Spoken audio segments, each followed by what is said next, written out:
Mainit ang araw at malamlam ang puso ko. Isang kwento ng lihim at pag-ibig sa tabing dagat ng Batangas. Hello, ako si Luningning, 27 anyos, tubong bayan ng Lipa sa Batangas. Hindi madalas ang pagkakataong mabuhay sa gitna ng gulo ng puso, lalo na't ako'y isang simpleng guro sa pampublikong paaralan. Pero isang tag-init, nang nagbakasyon kami ng aking biyenan sa isang resort sa bayan ng Nasugbo, nagbago ang lahat ng hindi inaasahan.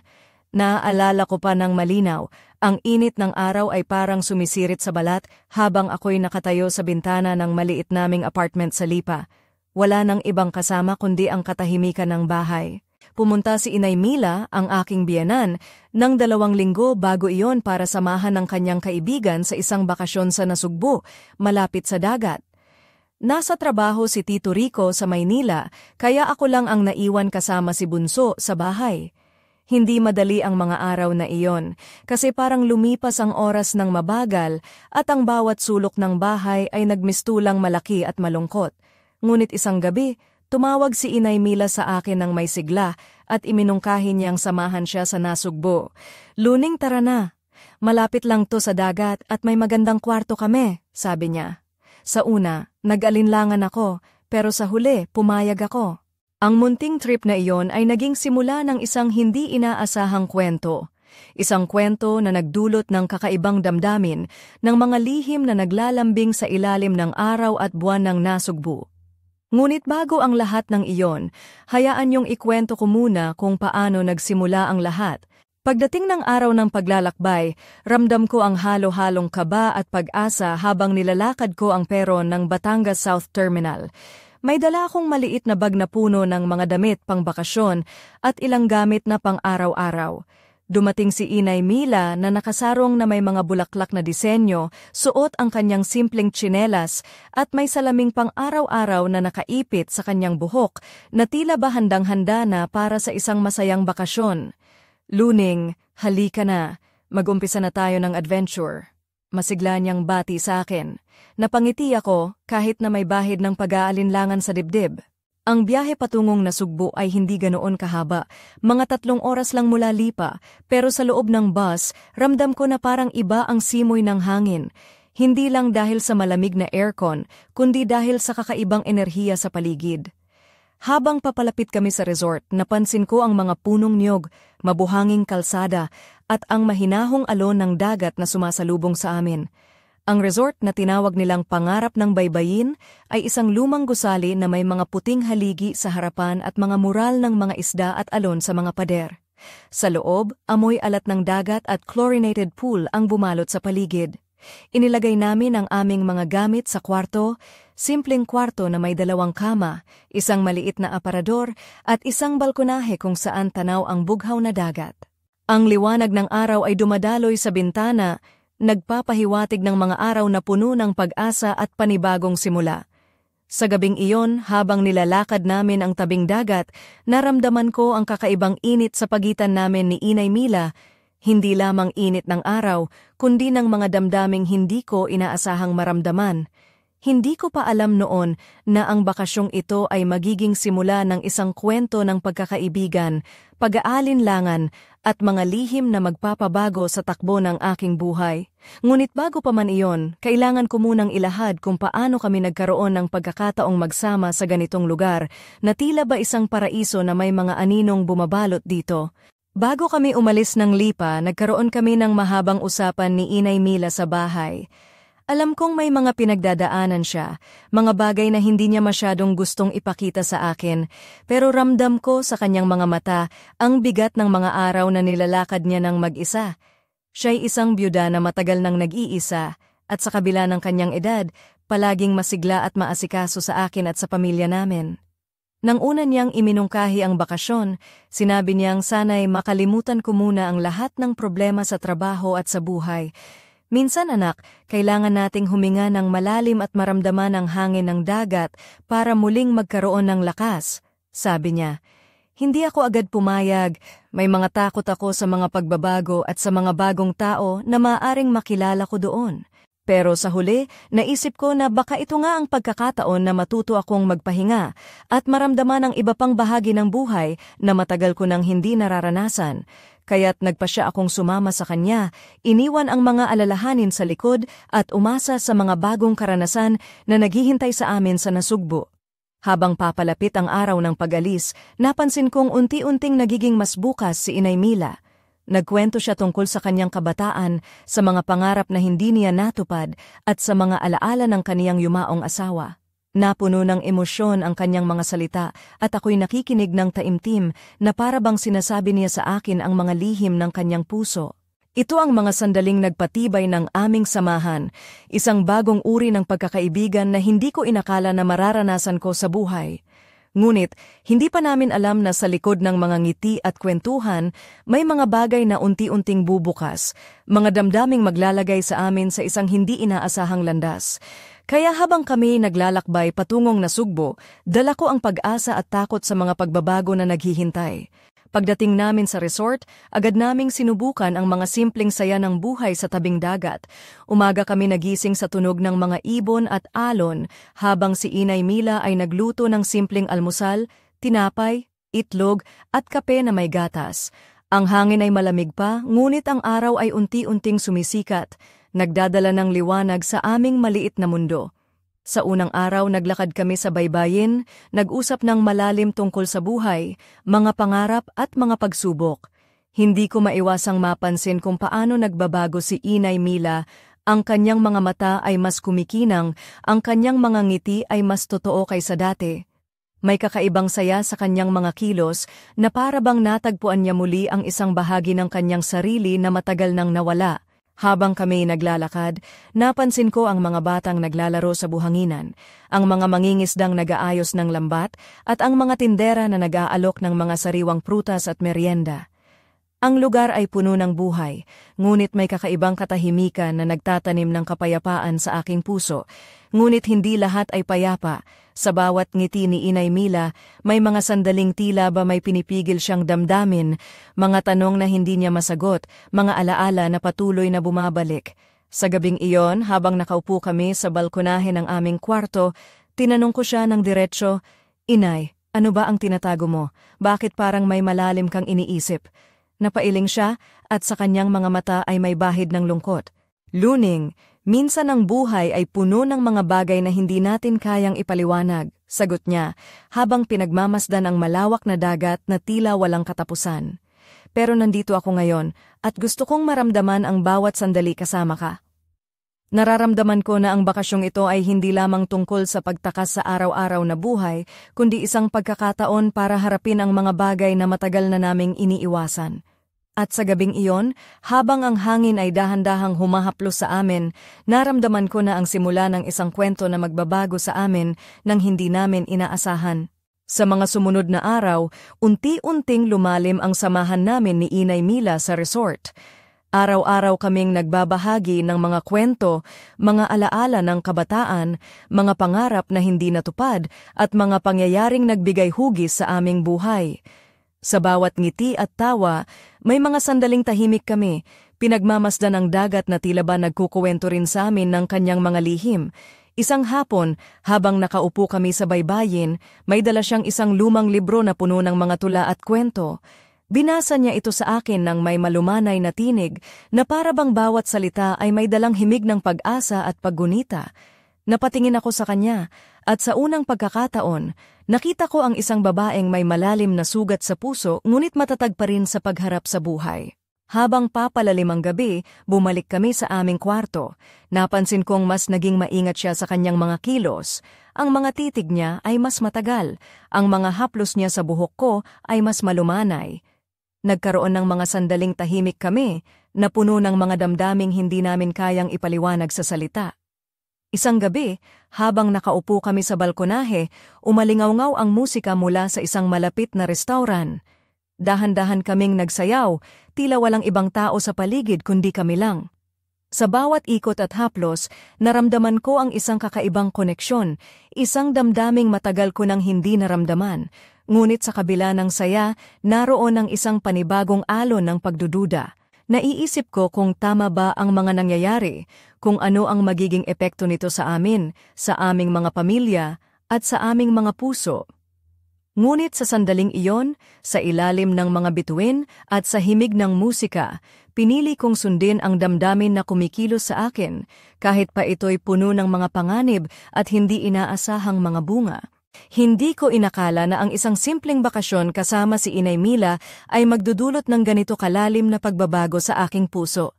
Sa bawat araw na lumilipas, unti-unti kong nararamdaman ang pagbabagong nagaganap sa akin, isang halo ng saya, pag-aalinlangan at takot. Takot na baka masira ang mga relasyon na matagal naming pinangangalagaan at takot din na baka ako ay maligaw sa landas na hindi ko pa napag-iisipan. Isang gabi habang nakaupo kami sa balkonahe ng kwarto, tinitingnan ang mga ilaw ng bayan sa malayo, naisip ko kung paano ako napunta sa ganitong kalagayan. Ang mga araw sa Lipa ay puno ng trabaho at responsibilidad, pero dito sa Nasugbu, tila ba may ibang mundo akong nadiskubre? Isang mundo kung saan ang puso ko ay naglalakbay sa mga damdaming matagal ko nang kinikimkim. Nang makita ko si Inay Mila na nakatingin sa akin nang may kahulugan sa kanyang mga mata, naisip kong baka may mga bagay na hindi na namin kayang baliwalain pa. Paano kung ito na ang pagkakataon na kailangan naming harapin ang aming mga damdamin, kahit pa ito ay magdulot ng gulo at sakit? Napaisip din ako kung paano sana kung hindi kami nagpunta dito, kung nanatili lang kami sa aming mga buhay na puno ng mga hindi nasabi at mga pangarap na naiwang nakatago. Ngunit ang totoo, hindi ko maikakailan na may kakaibang koneksyon kami ni Inay Mila. Isang koneksyon na hindi ko maipaliwanag, ngunit ramdam ko sa bawat haplos, bawat titig at bawat sandali na kami magkasama. Sa kabila ng lahat, alam ko na hindi ito magiging madali. Maraming tanong ang lumalabas sa aking isipan. Ano ang magiging epekto nito sa pamilya ko? Paano namin haharapin ang mga susunod na araw? At higit sa lahat, paano ko haharapin ang sarili ko pagkatapos ng lahat ng ito? Ang sagot ay wala pa sa aking kamay. Ngunit ang puso ko ay nagsimula ng maglakbay sa isang landas na puno ng mga lihim at pagbabago. Hindi ko inakala na sa gitna ng mainit na gabi sa Nasugbu, may isang lihim na unti-unting bubukas sa pagitan namin ni Inay Mila. Isang lihim na magpapabago sa lahat ng inaakala kong matatag sa buhay ko. Isang gabi, habang nakaupo kami sa balkonahe, bigla niyang hinawakan ang kamay ko ng mahina at tumingin sa akin ng diretso sa mga mata. "Luning," mahina niyang bulong. "May mga bagay na hindi natin napag-usapan, mga damdaming matagal ko nang tinatago." Napanganga ako sa pagkabigla, hindi ko inaasahan ang ganitong pagbubukas mula sa kanya. Ang malamlam na ilaw ng buwan ay nagbigay ng kakaibang liwanag sa kanyang mukha, ang mga matang puno ng lungkot at pag-asa. Sinimulan niyang ikwento ang tungkol sa kanyang yumaong asawa, si Mang Dado, isang sundalo na biglang nawala sa kanyang buhay dahil sa isang atake sa puso. Matapos siyang mawala, pakiramdam ko ay naglaho rin ang bahagi ng akin, sabi niya, habang ang kanyang mga kamay ay nanginginig. Para akong nananatiling buhay, ngunit wala ng kulay ang araw-araw ko. Habang naririnig ko ang kanyang kwento, unti-unti kong naramdaman ang bigat ng kanyang mga salita sa puso ko. Hindi ko maintindihan kung paano ang isang taong aking tinatawag na biyenan ay nagtataglay ng ganitong kalalim na sugat. Ngunit sa kabila ng lahat, may isang bagay na nag-uumapaw sa pagitan namin, isang damdaming hindi namin matakasan, isang pagnanais na magkasama sa kabila ng lahat ng pagsubok. Hindi ko alam kung paano kami napunta sa puntong iyon, ngunit sa gabing iyon, sa ilalim ng mga bituin at malamig na hangin ng dagat, naramdaman kong ang mga hangganan ng aming relasyon ay unti-unting naglalaho. At ang tanong na bumabalot sa aking isipan ay, ano na nga ba ang susunod na hakbang? Hindi pa rin ako makapaniwala sa nangyari sa amin ni Inay Mila noong gabing iyon. Ang paghawak niya sa kamay ko ay parang isang apoy na nagliyab sa loob ko. Mainit, matindi, at hindi ko maipaliwanag. Hindi namin sinasadyang lumalim ang aming relasyon sa paraang hindi namin inaasahan. Ngunit nangyari ito ng kusa, tulad ng alon na dahan-dahang sumalubong sa dalampasigan. Kinabukasan, habang naglalakad kami sa tabing dagat, napansin kong iba na ang tingin ni Inay Mila sa akin, hindi na lamang bilang aking biyenan kundi bilang isang taong may lihim na damdamin. Ang kanyang mga ngiti ay may halong pagtataka at pag-aalinlangan habang ang mga mata niya ay tila naghahanap ng sagot sa mga tanong na hindi niya kayang sabihin ng malakas. Nagkaroon kami ng mga sandali ng katahimikan na puno ng tensyon. Hindi namin alam kung paano haharapin ang bagong dimensyon ng aming samahan.